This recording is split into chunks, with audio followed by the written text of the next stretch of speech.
Thank you for joining our Water Specialist module.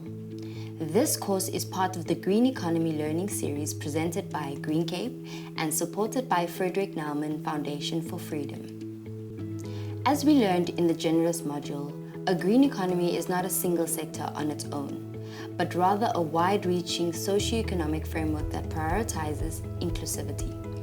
If you have not yet gone through the generalist module, we encourage you to do so before continuing with this module. In a green economy, there's an emphasis on the pursuit of opportunities to invest in sectors that rely upon the use of natural resources and ecosystem services. By investing in green sectors, including the water sector, more jobs and greater prosperity can be created. Arguably, these opportunities are strongest in the areas where people still do not have access to clean water and adequate sanitation services. Early investment in the provision of these services appear to be a precondition for progress. Once made, the rate of progress will be faster and more sustainable, thus making transition to a green economy possible. GreenCape is a not-for-profit organization that drives the widespread adoption of economically viable green economy solutions from South Africa. We work with businesses, investors, academia, and government to unlock the investment and employment potential of green technologies and services, and to support a transition to a resilient green economy. GreenCape was established in 2010 to support the development of the green economy in the Western Cape. GreenCape's vision is a thriving, prosperous Africa mobilized by the green economy. Our mission is to work at the interface between business, government, and academia in order to identify and remove barriers to economically viable green economy infrastructure solutions in developing countries, thereby catalyzing their replicable and large-scale uptake to enable each country and its citizens to prosper. GreenCape aims to be globally relevant in driving the uptake of green economy infrastructure solutions in the developing world context. We are a diverse and multidisciplinary team. In our 10 years of operating, GreenCape has created jobs, grown our membership to over 2,000 members, and helped drive over 41 billion rand investment into the Western Cape. We are the first African cluster member of the International Clean Tech Network.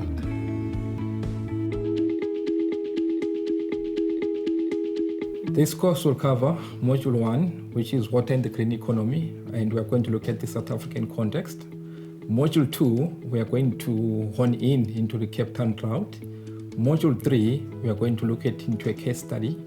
Module 4 is going to look at an exercise where we are going to speak about the Nelson Mandela Bay drought situation.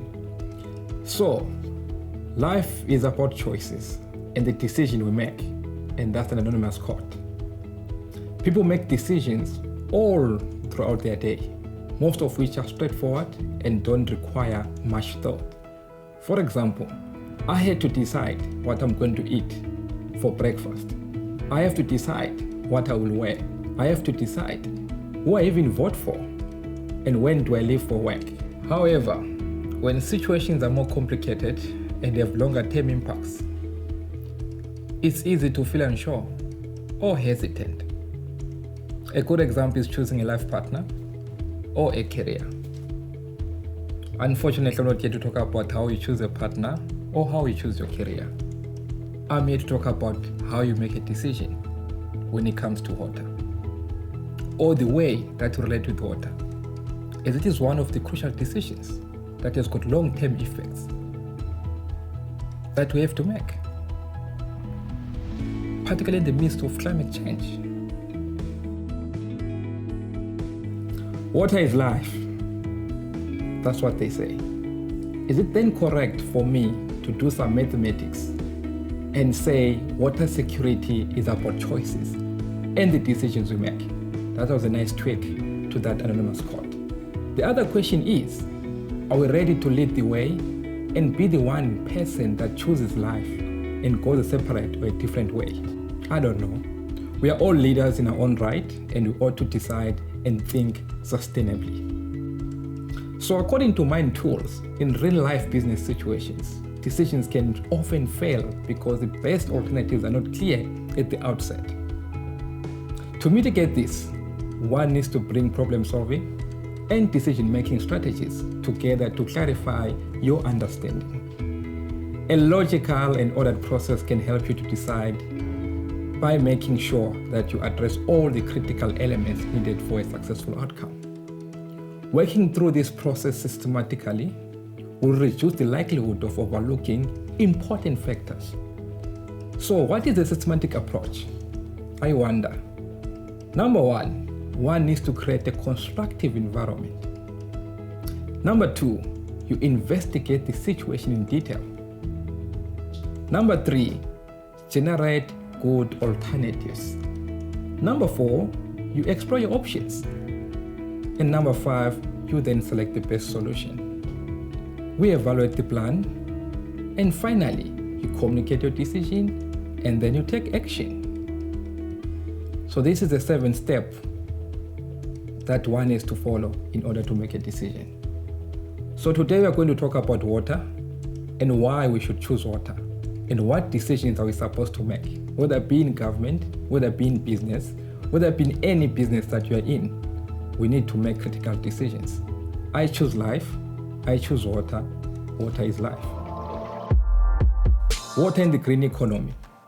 Water in the green economy focuses on the opportunities that proper water management provides to social and economic development, whilst also safeguarding water ecosystems.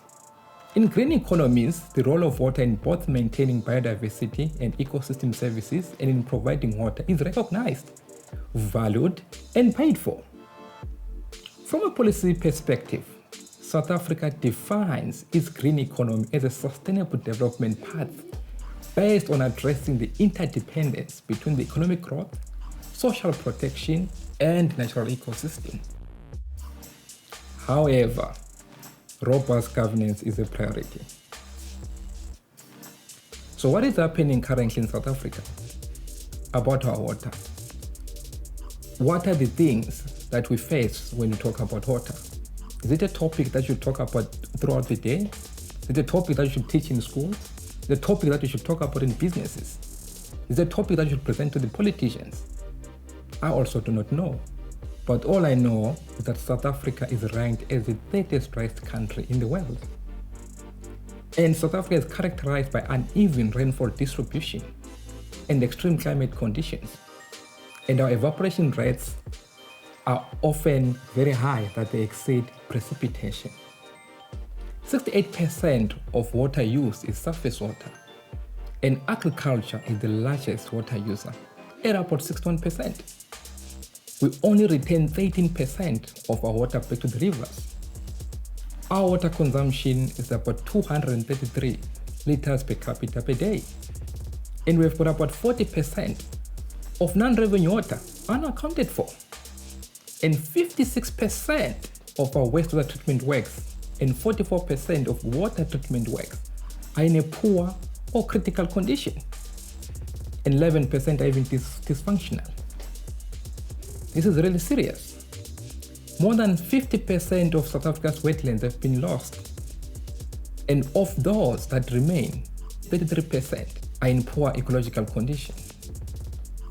South Africa is facing a water crisis that is summarized by the National Water and Sanitation Master Plan as: number one, insufficient water infrastructure and maintenance and investment. Number two, inequalities in access to water and sanitation, which is why we speak about SDG 6 and the human right to water and sanitation. Number three, deteriorating water quality. And lastly, there is a lack of skilled water engineers. So what are we supposed to do? And what should we do as human beings or citizens of this country? This crisis is already having a significant impact on economic growth. Not even talking about COVID-19. And on the well-being of everyone. It was ranked as the second highest risk of doing business in South Africa by the World Economic Forum in 2019. Ladies and gentlemen, you cannot continue like this. This trajectory has to change. One wise man in science said that the definition of insanity is doing the same thing over and over again, but expecting a different result. That was Albert Einstein. We need to change our wasteful and unsustainable water use. And as we all know, the cliche that says change is inevitable and growth is optional. What's your option? What's your decision? Wherever you are, whoever you work for, and whatever you do in life, my question to you today is, what are you going to choose? What is your option? If we are to grow as a country in all aspects, we need to decide. And we need to decide now. There's a saying that goes, you're always one decision away from a totally different life. Anonymous. It's all about decisions. And we need to choose water. Water is life. A more recent model of future water balance for South Africa indicates that if planned additional water supply is added, and if realistic water efficiency is achieved, that is when you're looking at a constrained scenario, that is if we reduce water by 7.5% per capita, that gap between supply and demand by 2030 can be narrowed significantly. We need to make that decision and change the way we use water, reduce our demand, so that we ensure that we have got enough water.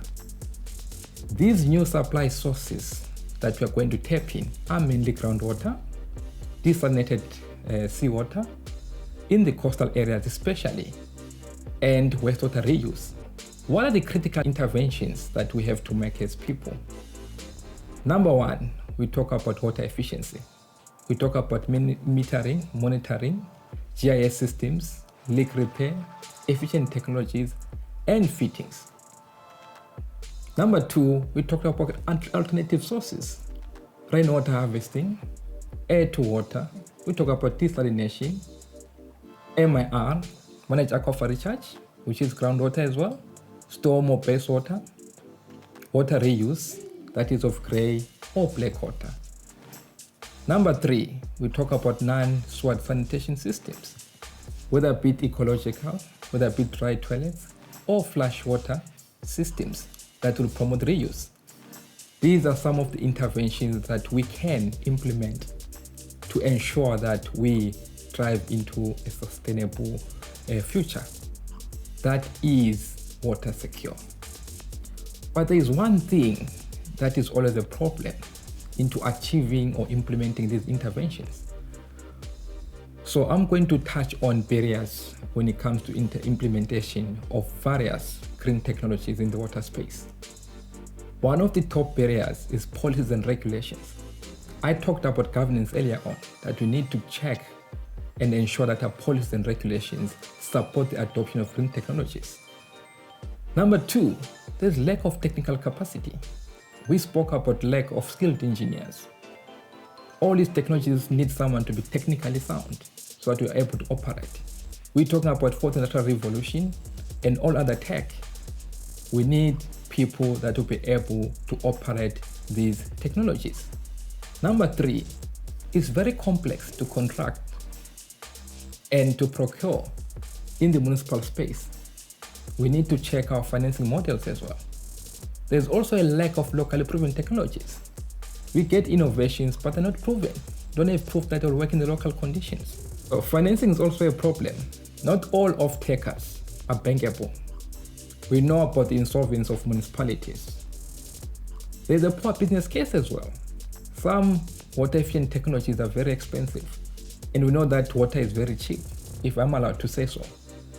Therefore, this makes a poor business case for some of these technologies. There's also poor understanding of some of these technologies amongst our people. The public perception is bad, especially when talking about water reuse. There is a yak factor. People think that you'll be drinking raw sewage, even if it has been treated. There are also health risks where we talk about contaminants of emerging concern. So this makes it impossible and very difficult for people to accept these technologies. Another problem is poor quality of source water. As we spoke earlier on, we said that South Africa is faced with poor raw water quality. This makes the treatment very expensive. There is inadequate grant funding from our government. We need about 33 billion rands per annum in the next 10 years to address some of these problems that we have talked about.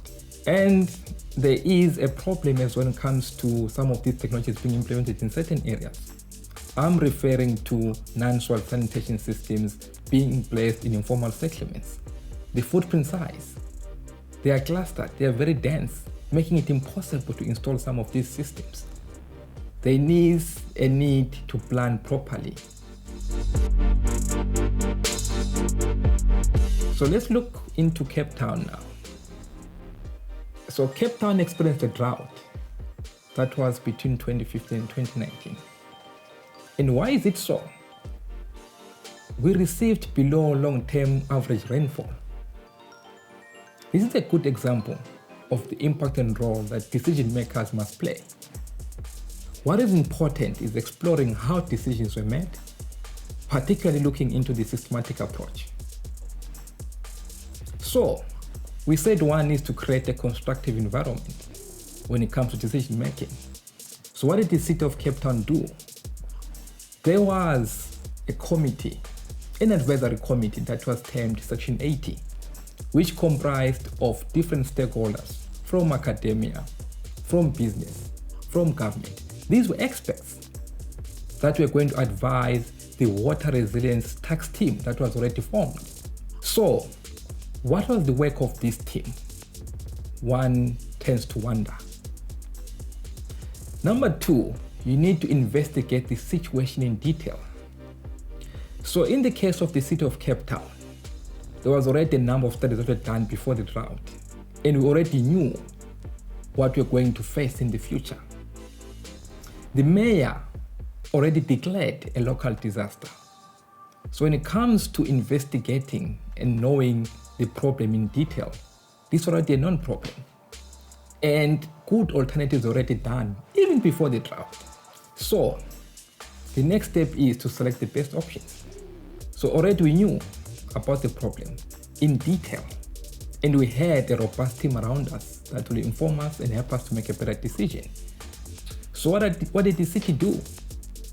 Number one, it implemented water conservation and demand management to drive down the demand.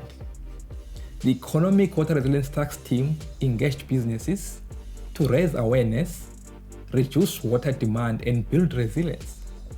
There was good communication, and raising awareness was also intensified. And this led to a 50% reduction in water use within 8 months. This is something that even Australia, Melbourne, only got to achieve after 12 years. Some temporary desalination plants were built to augment the supply. So, if we look into the city situation during the drought, these specific decisions really played a huge role. One thing that I would like to touch on is governance. The city had to amend its water bylaw to promote water efficiency, and it did publish a number of resources. One of those resources was the guideline for alternative water installation and risk of groundwater. The other guideline that was published was a guideline for the use of alternative water systems. Another guideline that was published was the guideline for safe use of grey water. There was also a guideline that was published for the installation of alternative water systems.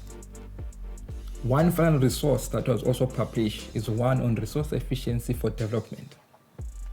And there are three major documents that came out of that. One is the resilience strategy, the water strategy, and a draft of the climate change strategy. So we are prepared for the future. And these critical decisions really played a role for us to survive the drought.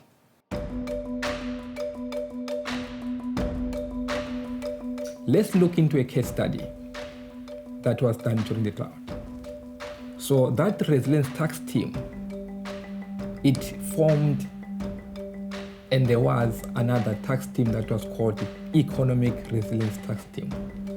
And GreenCape was part of this team. So, to get an understanding of decision making, let us see what this team had to do. So GreenCape engaged industry and provided solutions into becoming water resilient. They came up with what is called the water resilient journey, which needs one to understand their water uses and risks. Number two, you then need to reduce your water use.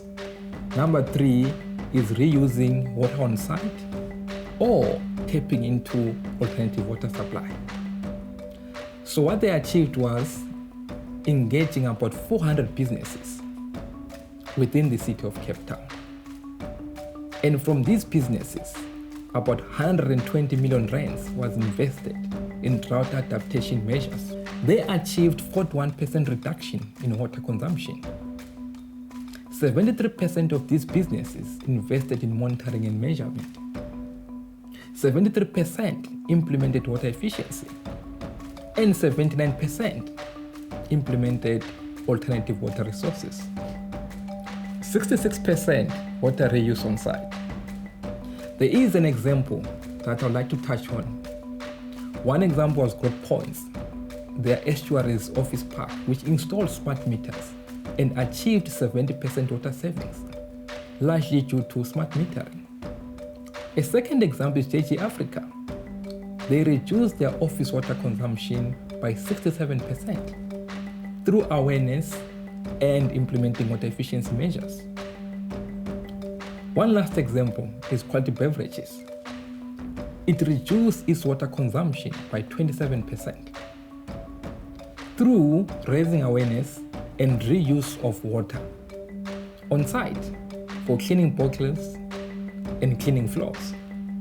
Of course, the reason being this is a beverage company in the food industry. You can't reuse that water for making beer or making those beverages. But there is a good example today. Xylem have implemented reusing water to produce beer with a German company. I'm sure we'll be drinking that beer soon. Lastly, let's touch on our last module that is going to focus on a case study. Case study that we're going to deal with is one for Nelson Mandela Bay Municipality that declared Day Zero in September 2020. My question to you students is, what decisions can you make to solve Nelson Mandela Bay Municipality's problem? So based on the status quo and views of individuals that will be supplied below, describe how you will solve this drought. Ensure you highlight the approach you will take. I will give you some quotes from the news clips that I have. One leader had to say, open quote, "We are leaderless. We have no mayor and nobody is giving direction. There's nobody here who can take a reasonable decision about the water crisis." That was one of the politicians by the name Ngaba Banga. A second quote, I quote, "We have thousands of water leaks in the metro that are left unattended." End quote. Our water losses have run up to 46%. There is a total lack of communication about the water crisis. That was the senior councillor of Nelson Mandela Bay, Johnny Laok. Another quote again, I quote, "Practically all productive economic activity requires water in one way or another, and the local industries most affected include the fruit, the dairy, and other farming and agro-processing, tanneries, textile manufacturing, the meat and the beverage industries, as well as the automotive and manufacturing industry." Some of our member companies would have to shut down their operations. That was the CEO of Nelson Mandela Bay Business Chamber, Nomkita Mona. Another quote again, people, please don't come with dirty containers and wash them here with too much water. Thousands of liters are getting wasted because you're not drawing water properly from the tanker. That was a tank driver by the name of Zuko Mbida. Another quote. Yes, we have a drought, but our municipality has no capacity to manage the water we have. Water consumption is too high, at about 290 to 300 megaliters a day. That is the former MEICO member for Infrastructure and Engineering, Masitole Zinto. Another one again. We would like to apologize to the residents for the inconvenience caused by this crisis, and it is beyond our control. The rain is not falling enough, making our dams drier each day. The current total dam level is at 18.8%. That was the Nelson Mandela Bay Infrastructure and Engineering Portfolio Head Councillor, Wongameli Bobani. So these are the quotes that I've given to you. I would like you to ponder on this. They give you a true reflection of the feelings that the people have in Nelson Mandela Bay. People that are within the municipality, people that are within the political arena, people that are within the structures of solving the crisis, people that are within the business unit as well. Whatever constituency that you represent, if you are part of the business environment, you are part of government, or you're an entrepreneur, or you're just a citizen, I'd like you to ponder on the given problems in the Nelson Mandela Bay crisis. Come up with a solution. Tell me what are the alternatives and what measures can you take to solve this crisis. As a decision maker, you have to make a decision. Our lives depend on you, and we are all leaders in our own right. Thank you for joining us today. It was indeed a pleasure having you on board. I have one message for you as you go. That message is, water is life. We all need to make a decision to ensure a sustainable future. And that decision has been made by you. Whatever constituents that you represent, it is my hope that you'll make a good decision. That will make you uneasy, you'll be uncomfortable, you might be blamed for that decision, but that decision has to be made. Choose life, choose water. Thank you, and it's goodbye for now. Thank you for spending time with us. We hope that you found this module informative. You can access our learning series library online at www.greencape.co.za.